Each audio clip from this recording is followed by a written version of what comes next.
In this chapter, we are going to discuss kinematics in one dimension. Kinematics is the study of the motion of objects, and the concepts involved in this study are the displacement, the velocity, the acceleration, and of course the time. The motion that I will discuss here is the one-dimensional motion only, which means that objects must maintain their motions along a straight line. It is possible for objects to reverse their directions and travel backwards. That's still classified as one-dimensional motion. First, let's define the distance and the displacement. To be able to do that, let's assume an object moves from point 1 to point 2 along the following path. The distance traveled by the object is a scalar quantity, and it is defined as the size or the measure of the path traveled by the object, which is the following blue line.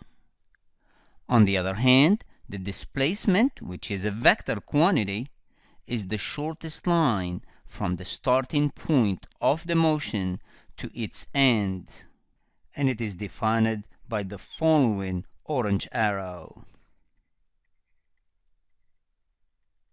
The speed is a scalar quantity, and as a result, the average speed is defined as the total distance traveled divided by the total elapsed time. The instantaneous speed is simply the speed of the moving object at a given moment in time. The direction of motion is not important because the speed is a scalar quantity.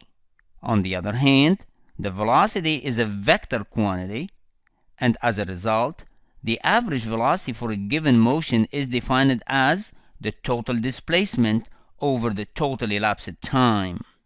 For instance, if an object starts from a given point and returns to the same starting point, its average velocity is going to be 0 because the displacement is 0. The instantaneous velocity is defined as the velocity at a specific moment in time. Because the velocity is a vector quantity, therefore both the magnitude and the direction are required to complete the definition. Finally, the acceleration is a vector quantity, and the average acceleration is defined as the change of velocity over the total elapsed time.